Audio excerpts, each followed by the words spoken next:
계속 이어서 강의 진행하도록 하겠습니다. 이번 시간에는 청소년 프로그램 개발의 기본 요건입니다. 그래서 청소년 프로그램은 이 청소년들의 이 경험 활동들을 교육적 관점에서 체계적이고 단계적으로 조직화한 것이라고 우리가 할 수 있죠. 그래서 청소년 프로그램에 참여하는 과정에서 경험하게 될 이 내용과 경험하는 이 방식을 결정하는 것이다. 그러니까 기본 요건은 뭐냐면 청소년의 많은 사람들이 이 학생들이 우리 청소년들이 참여를 한다는 거죠. 그런 교육적인 관점에서 이 체계적이고 단계적으로 이제 조직한 것이라는 거죠. 그리고 그 프로그램에 참여하는 학생들에 대한 그 청소년들에 대한 어떤 면에서 보면 이 내용과 경험 이거를 어떻게 해결해 갈 것이냐는 어떤 방식을 결정하는 것이 이제 기본적인 요건이다라고 이제 얘기를 할 수 있는 거죠. 그러면 청소년 이 청소년 프로그램의 어떤 개발이 성공적으로 되기 위해서는 여러 가지 어떤 그런 갖춰야 할 요건이 있다는 거죠. 그래서 그 요건은 어떤 것이 있느냐라고 보면 첫 번째는 활동 주체로서의 청소년이다. 그래서 활동 주체로서의 청소년은 어떤 것이 있느냐 하면 이것은 청소년의 주체인 청소년의 어떤 면에서는 이 청소년의 그 주체가 누굽니까? 청소년은 청소년이죠. 그래서 여기 어떤 그 청소년의 적극적인 참여가 중요하다는 거죠. 그래서 청소년 프로그램이 청소년의 성장에 도움이 된다 할지라도 참여하는 청소년이 없다면 어떻게 됩니까? 이 청소년 프로그램은 무용지물이 될 것입니다. 그렇다면 지금까지 대부분의 청소년들은 어떤 교육을 받았냐 하면 우리나라의 청소년은 입시 위주의 교육을 받았다는 거죠. 그죠? 그러다 보니까 입시 위주의 학교 교육으로 인해서 학교 밖에서 활동해서 참여할 수 있는 어떤 그런 시간적이고 그다음에 어떤 정신적인 이런 여유가 없다는 거죠. 그렇죠? 여러분들은 아마 자녀들이라든지 혹시 우리 자녀들이 이제 뭐 고등학교라든지 뭐 중학교를 들어가서 이제 어떤 입시를 준비하고 있는 자녀들이 있다고 하면 여러분들은 자녀를 생각을 하게 된다 그러면 거의 가면은 뭐 고등학교 들어가면 거의 이제 뭐 예를 들어서 그렇지만 국영수유잖아요. 국영수유 여기에 이제 가면 과학이라든지 뭐 탐구, 뭐 사회생활 뭐 이렇게 정도 되고 그다음에 거의 뭐 미술이라든지 예를 들어서 뭐 음악이라든지 뭐 체육 이런 것들이 별로 잘 이루어지지 않지 않습니까? 모든 시간을 여기에서 보면 입시 위주의 어떤 그런 이제 학교 교육으로 인해서 청소년들이 정말 학교 밖에서의 참여할 수 있는 어떤 시간적이고 정신적인 여유가 없었다는 거죠. 그 결과 어떻습니까? 일부 이 청소년들만이 이런 어떤 그런 프로그램에 참여하고 적극적이고 자발적이기보다는 다소 어떻게 돼요? 의무적이라는 거죠. 의무적. 응? 의무적이고 그다음에 여기는 소극적. 이러한 참여이 일반적인 현실이었다라는 겁니다. 그러면 이러한 문제를 해결하기 위해서는 어떻게 해야 되냐라는 거죠. 그렇다고 하면 청소년들이 이런 청소년 프로그램에 주체적으로 참여할 수 있는 여기에서는 어떻게 보면 제도적 기반이 구축돼야 되겠죠. 제도적으로 이런 기반이 구축되지 않으면 참여할 수가 없다는 거죠. 그래서 공교육 중심의 어떤 그런 교육 패러다임에 대한 근본적인 이제 변화가 이루어져야 한다라는 거죠. 그리고 학교 안의 경험은 교육적 경험이고 학교 밖에서 이루어지는 이 경험은 그 비교육적 경험이라는 이분법적 이런 어떤 오해 이런 것들이 있는데 이런 것들을 극복하지 않으면 어떤 청소년의 프로그램은 성공할 수 없다는 거죠. 왜냐하면 교육의 본질은 뭡니까?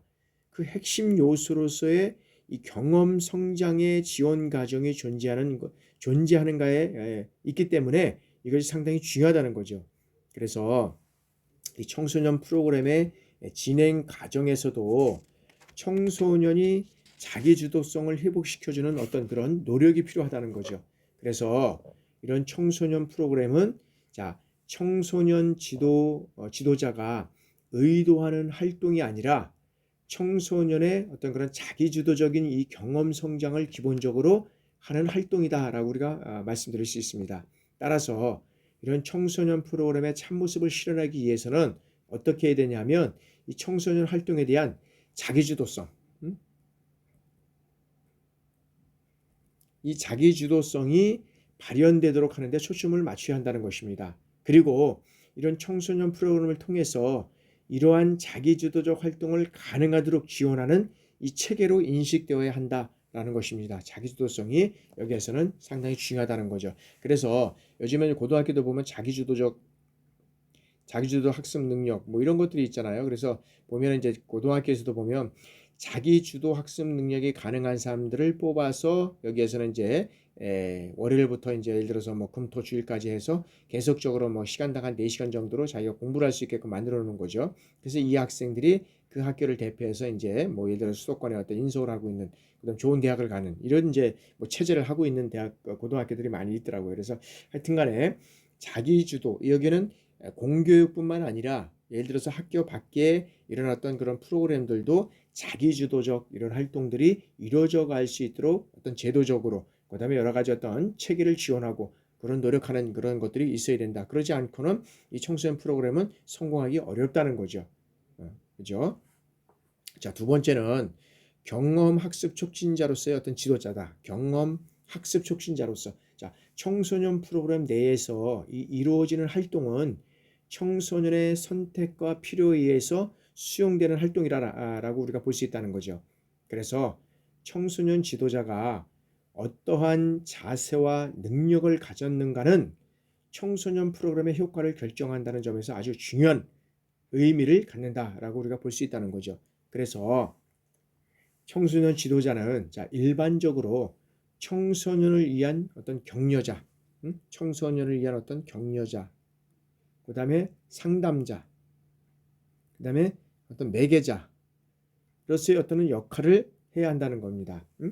청소년 지도자는 이런 어떤 그런 청소년을 위해서 격려를 하고 상담하고 이 매개자로서의 역할을 해야 한다는 것이고, 그리고 청소년 지도자는 각종 청소년 활동을 위한 이 프로그램을 개발하고 구성해서 실천에 옮길 수 있어야 한다는 거죠.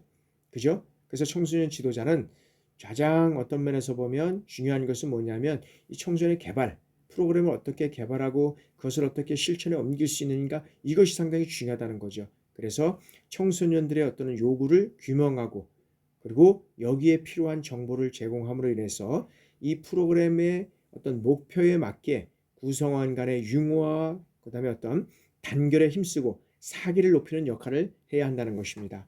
그래서 청소년 지도자가 갖춰야 할 능력은 크게 지도자로서의 어떤 능력, 그다음에 경험 학습 촉진자로서의 능력, 뭐 이런 것들이 이제 구분돼서 우리가 이제 볼 수 있는데, 자, 일반 지도자로서의 어떤 그런 능력에는 어떤 것들이 있냐면 여기는 이제 전문적인 기술이 있고, 그다음에 인간관계 기술, 그다음에 여기에는 개념적 기술, 그다음에 의사소통 기술, 의사결정 기술, 이런 것들이 여기에 이제 포함된다는 거죠. 그리고 여기에는 이제 일반적으로 지도자로서의 갖춰야 할 경험 학습이 있고, 그 다음에 이제 어떤 그런 전문적 기술, 여기에서 이제 전문적 기술이라는 것은 뭐냐면 실질적으로 보면 자, 청소년 활동에 대한 어떤 전문적인 기술과 기능 이런 것들을 의미하는 거고요.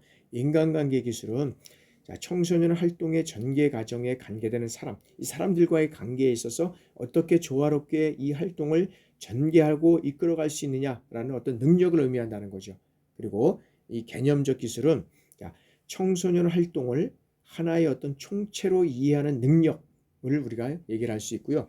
의사소통 기술은 청소년 지도자와 청소년 그리고 청소년 기관 구성원들 간의 어떤 원만한 의사 전달이 가능하도록 하는 어떤 그런 능력이다라고 우리가 볼 수 있다는 거고, 그 다음에 의사결정 기술은 주어진 문제나 가업에 관련된 정보를 수집하고 분석해서 이 대안들 사이에서 최적의 방안을 선택하는 능력을 우리가 얘기를 할 수 있다라고 볼 수 있습니다. 그래서 청소년 프로그램이 청소년들에게 의미 있는 이 경험적인 학습이 되기 위해서는 청소년 지도자는 학습 경험이라든지 촉진자로서의 어떤 능력을 갖춰야 한다는 것이죠. 그리고 청소년 프로그램은 청소년들의 이 건전한 성장과 발달을 돕는 이 교육적 활동이라는 이런 어떤 특성을 본질적으로 갖고 있기 때문에 청소년 지도자는 정규 학교 교사 못지않게 어떻게 돼요? 경험학습 촉진자로서의 어떤 능력과 여기서는 능력과 그다음에 이런 어떤 자질을 갖춰야 된다는 거죠. 이 청소년 지도자는. 그리고 이 청소년 프로그램을 통해서 청소년들의 이 경험 학습을 통일성 있고 그다음에 주체적으로 성장시켜 나감과 동시에 그들이 사회에서 적합한 방식으로 발전해 나갈 수 있도록 조정할 수 있는 이런 어떤 능력을 갖춰야 한다라고 우리가 볼 수 있다는 거죠. 그래서 이 청소년 지도자는 어떤 여기에 대한 자기의 어떤 그런 전문적인 능력을 갖출 뿐만 아니라 또한 그런 자질을 가지고 있어야 하는 것과 마찬가지로 여기에는 어떤 면에서 보면 이 청소년들이 이 경험 학습을 통해서 어떤 그 주체적인 성장과 학습을 해 나갈 수 있도록 그런 것들을 해 나갈 수 있는 능력을 갖추는 이런 어떤 청소년 지도자가 필요하다라고 우리가 볼 수 있다는 거죠. 자, 이제 다음에는 이제 그 활동 환경으로서의 어떤 그런 물리적 환경이다. 세 번째는 자, 청소년 프로그램은 자, 일정한 이 공간 역량을 가진 물리적 환경 안에서 이루어진다라고 우리가 볼 수 있다는 거죠. 그래서 활동 환경은 뭐냐면 청소년 이 프로그램이 원활하게 실행될 수 있게 하는 어떤 기초 환경. 그래서 청소년 프로그램의 운영에 필요한 이 공간과 여기에서는 공간과 시설 그리고 장소 이런 것들을 의미한다는 거야. 공간과 시설, 장소 이것을 어떤 활동 공간으로서 물리적 환경을 요구한다라고 말씀드리고 있습니다. 그래서 이러한 환경은 청소년 프로그램 이 개발 과정에서 중요하게 고려할 어떤 요소다라고 우리가 말씀드릴 수 있습니다. 그래서 아무리 좋은 프로그램을 개발해놨는데 이 활동 환경으로서의 물리적 환경, 공간과 시간, 어떤 시설과 장소 이런 것들이 부족하다든지 이런 것들이 없다면 그 활동은 어떻게 됐습니까? 성공할 수 없다는 거죠. 그래서 여기에서는 이 프로그램이 진행될 공간으로서 활동 환경은 청소년 프로그램을 원천적으로 불가능하게 만드는 요인으로 작용할 수 있을 뿐만 아니라 이 프로그램에서 이루어지는 청소년 활동의 유형과 상호작용의 질에 영향을 미친다라는 거죠. 그러니까 이런 것들은 어떤 청소년의 어떤 그런 그 활동에 있어서 상호작용에 어떤 그런 중요한 질적인 영향을 미친다라고 우리가 볼 수 있다는 거죠. 그래서 이 활동 환경은 자, 프로그램의 시행에 있어서 프로그램을 어떻게 하면 효율적 실천에 영향을 미칠 수 있을까 하는 이런 어떤 요인 때문에 청소년 프로그램에서 필수적으로 교류할 요소가 있다는 거죠. 그래서 다양하게 전개되는 이 청소년 활동의 안정성 제고의 필요성이 절실히 요구되고 있다는 거죠. 그리고 이 청소년의 활동을 위한 어떤 안전하고 그다음에 내실을 갖춘 이러한 청소년 활동 환경의 확보는 어떻게 돼요? 전 사회적 차원에서 그 필요성이 어떤 면에서는 이제 제기되고 있다라고 우리가 볼 수 있다는 거죠. 그래서 여기에서 이제 그 청소년 어떤 그런 프로그램에서 어떤 그런 청소년 프로그램에서 어떤 개발의 이제 기본 요건으로서 우리가 이제 활동적인 측면에서 활동 주체로서의 청소년, 경험학습 촉진자로서의 지도자, 그다음에 활동 환경으로서의 물리적 환경 이 세 가지를 이제 봤습니다. 그러나 여기에서 어느 것이 뭐 가장 제우선적이다 뭐 이런 것들보다는 이런 것들이 성공적으로 갖춰야 할 어떤 요건은 이런 것들이 적절하게 갖춰져 있어야지만 이런 청소년 프로그램을 성공적으로 이루어갈 수 있다라고 우리가 볼 수 있다는 거죠. 자, 다음에는 자, 청소년 프로그램의 개발의 접근 원리입니다. 접근 원리. 그래서 이제 접근 원리는 뭐 여러 가지가 있겠지만 어떤 우리가 이제 기본 요소를 우리가 한번 살펴보도록 하겠습니다. 자, 접근 방법이 있습니다. 이제 청소년 프로그램의 개발 원리는 자, 접근 방법으로부터 어떤 내용적인 측면에까지 우리가 이제 쭉 해서 한번 살펴보겠는데, 자, 접근 방법은 자, 청소년이 무엇을 즉 체험 활동을 해야 하는가라는 어떤 고려 요소가 있다는 거죠. 접근 방법에 있어서는. 그리고 그 체험 활동을 왜 해야 하는가? 라는 어떤 문제 제기가 있어야 되고요. 그 다음에 그 의미 있는 체험 활동은 어떤 그런 방법은 무엇인가? 라는 이런 어떤 접근 방법이 있어야 된다는 거죠. 이 고려사항으로서. 그래서 이러한 접근 방법을 통해서 이제 이 청소년의 프로그램을 개발하는 쪽에서 이런 것들의 어떤 그런 문제 제기를 통해서 이제 이뤄간다는 거죠. 자, 다음에는 이제 필요성, 목적 측면에서는 자, 청소년의 발달 가업 측면, 이 발달 가업 측면과 그다음에 국가 사회적 측면에서 어떻게 이것이 이루어져 갈 것이고 그들의 청소년에서는 어떤 그런 어떤 필요성과 목적에 의해서 이루어갈 것이냐라는 어떤 측면이 또 있어야 되고요. 그다음에 내용 선정, 내용 선정이 전제될 것은 뭐냐면 대상자 요구 분석이 제일 중요하다. 그래서 그 프로그램이 성공할 수 있는지 성공하지 못하는 것인지는 이 요구 분석을 제대로 해야 된다. 그래서 요구 분석은 이런 어떤 그런 이 접근 방법을 통해서 이제 이루어 가야 된다라는 거죠. 그래서 그런 것들을 이제 욕구 분석을 통해서 이제 이루어 가야 될 것이고, 제일 중요한 거는 성공하기 위해서는 욕구 분석이 제대로 이루어져야 된다라는 거죠. 그다음에 이제 합리적 의사결정입니다. 자, 청소년의 욕구가 정말로 반영되었는가? 아니, 욕구를 분석했지만 뭐 이것들이 욕구가 제대로 반영되지 않았으면은 이 프로그램이 제대로 운영될 수 없다는 거죠. 성공할 수 없다는 거죠. 그리고 자, 청소년 지도자의 욕구가 여기에서는 지도자, 그러니까 청소년의 욕구고 지도자의 욕구가 반영되었는가? 그러니까 모든 프로그램은 어떤 면에서 청소년을 대상으로 하고 있지만 청소년 지도자의 욕구도 반영돼야 된다는 거죠. 그리고 기관 및 지역사회의 욕구가 반영되었는가? 그러니까는 청소년이 어떤 면에서 보면 이런 어떤 프로그램을 개발하기 위해서는 이 기관이라든지 지역사회의 어떤 욕구가 또 중요하다는 거죠. 그래서 각종 이제 어떤 그 청소년 기관이라든지 이런 어떤 단체에서 보면 그 이제 지자체도 보면 청소년 그런 수련원이라든지 청소년을 대상으로 하는 청소년의 집, 뭐 쉼터, 여러 가지가 있지 않습니까? 그런 것들이 어떤 그런 욕구가 반영되면서 이제 이루어져 가는 거죠. 자, 다음에는 통합적 조가 이루어진다. 여기에서는 뭐 기술적 측면과 내용적 측면, 뭐 설계 측면, 의사결정, 그다음에 정치적 측면 이런 것들이 어떤 통합적으로 이루어져 가야 된다라는 것이고요. 그다음에 이제 순환 환류 체계다. 그래서 순환적 체계가 이제 마련돼야 된다. 그러니까 항상 보면 이런 어떤 그런 프로그램을 개발했을 때 보면 끝나서 평가까지가 이제 계획서부터 시작해서 이 평가까지가 이루어진다면 여기에 끝나는 것이 아니라 항상 이 순환 과정을 통해서 이루어간다는 거죠. 이게 피드백 과정이라고 했잖아요. 순환 과정. 이걸 통해서 한류 과정을 통해서 이루어가져야 되는 거고요. 그다음 내용적인 측면에서는 이제 창조성과 현실성과 논리성이 있어야 된다. 그래서 아까도 말씀드렸다시피 아이디어 차원에서 이제 그 창출된 내용의 혁신성과 차별성, 어떤 특수성이 있어야 된다는 거죠. 이런 것들이 프로그램은 이런 어떤 혁신성과 차별성과 특수성이 있어야 된다는 것이고, 그 다음에 현실성은 실현 가능성 차원에서 이 주어진 자원과 여건을 고려해서 이루어져야 되고, 아무리 좋은 프로그램이 되고 현실적인 차원에서 어떤 면에서는 이 고려 요소가 빠졌다 그러면 이제 또 어렵다는 거죠. 논리성이다. 여기는 체계성과 합리성이적인 이런적인 측면에서 이제 프로그램들이 또 이루어져 가야 된다라는 것이죠. 그래서 이제 그런 쪽에서 이제 상당히 이제 중요한 역할을 하고 있고요.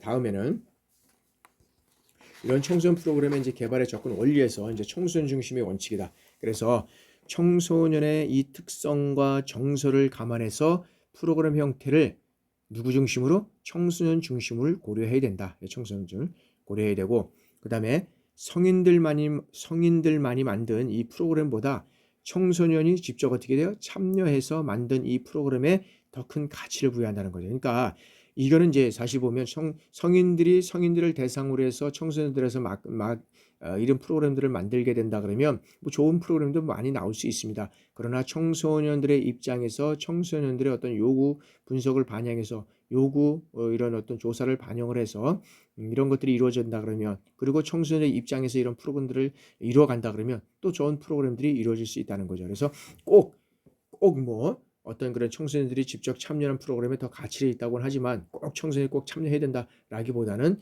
청소년들의 이런 어떤 욕구라든지 이런 것들이 어떤 들어갈 때 큰 가치가 있다라고 우리가 볼 수 있다는 거죠.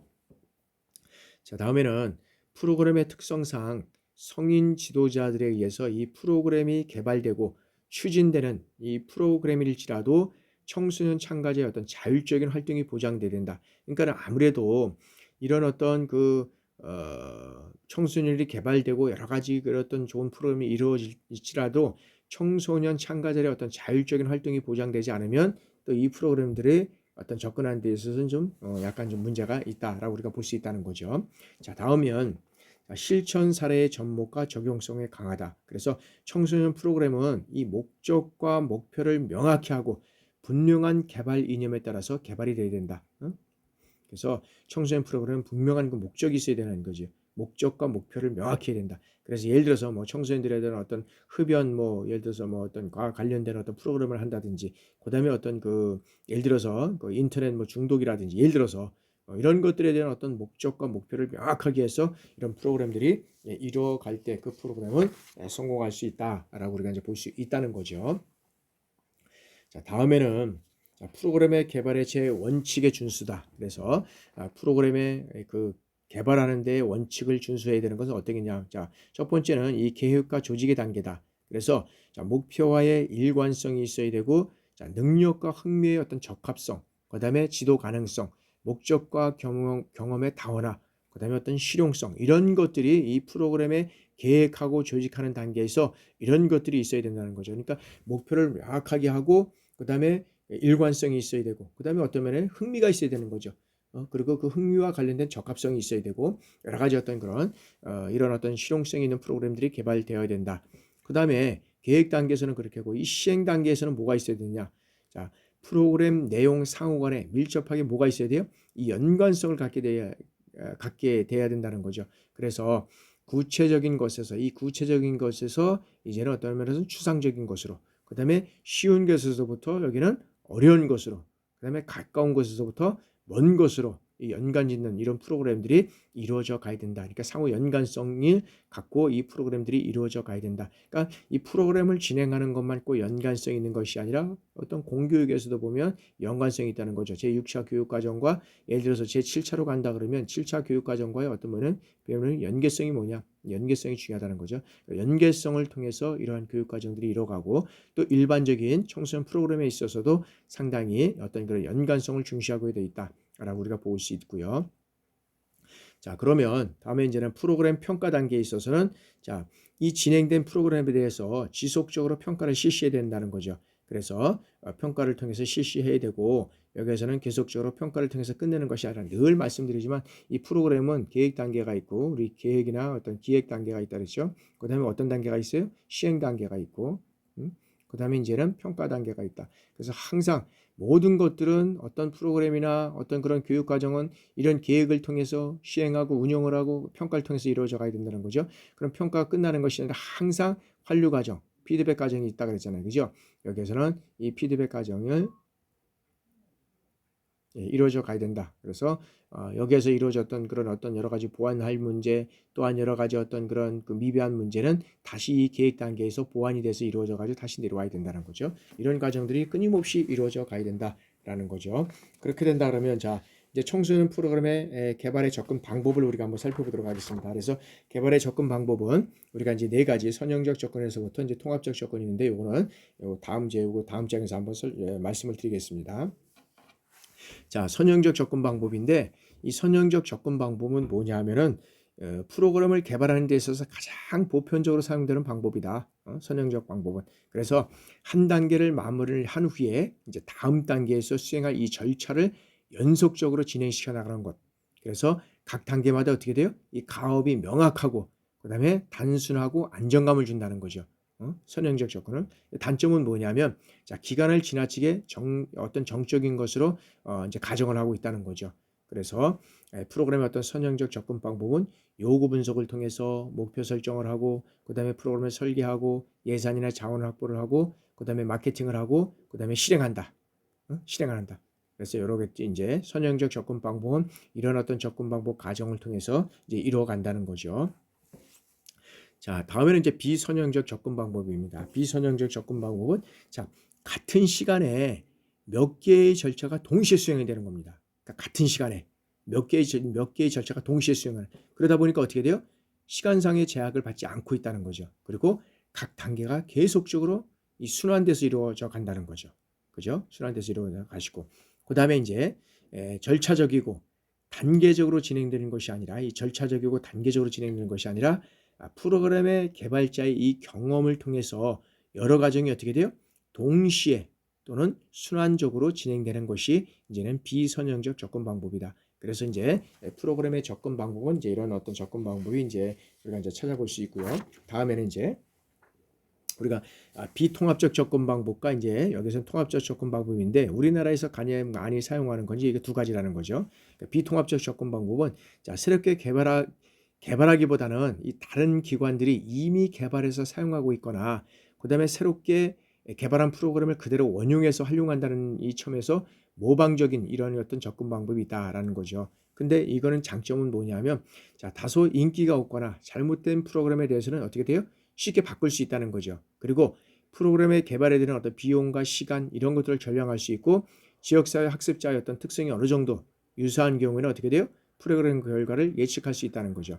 이런 측면이 또 있고 한계는 뭐냐? 자, 학습자의 의견이라든지 요구가 반영되지 않고 학습자들의 의사결정에 참여할 수 없게 되면서 어떻게 돼요? 프로그램의 어떤 효율성이라든가 효과성 그리고 매력을 보장할 수 없게 된다는 거죠. 그럼 결과적으로 뭡니까?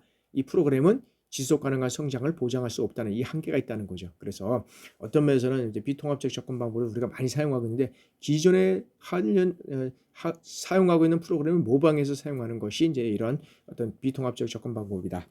다음에는 이제 통합적 접근 방법은 자, 프로그램 개발에 영향을 미치는 요인들을 종합적으로 이제 고려하는 방식이 이제 통합적 접근 방법인데 이것은 자, 학습자를 중심으로 관련된 이 다양한 요인과 이 프로그램 사용하는 기관의 어떤 조직 목표, 그다음에 자원, 정책 등 이런 것들을 반영해서 이루어가는 것이다.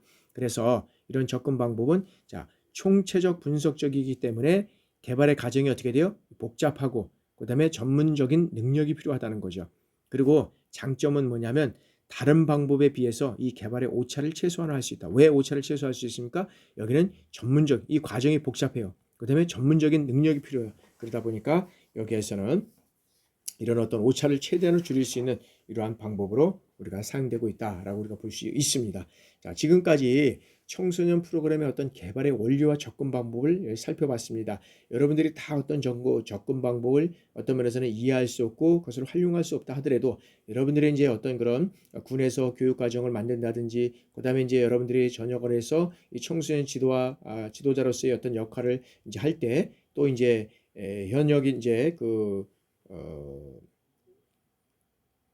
기관이나 여러 가지 어떤 이제 다양한 이제 어떤 그런 운영 기관에서 여러분들이 이제 실무를 담당하게 될 때 이러한 것들을 접목해서 이제 진행해 나가면 더 효과적이 될 것이다라고 이제 말씀을 드리고 청소년 프로그램 개발의 원리와 접근 방법은 이것으로 마무리하도록 하겠습니다. 여러분들 지금까지 강의 들어주시냐고 너무 감사드리고요. 수고하셨습니다. 다음 주에 또 여러분들 만나 뵙도록 하겠습니다.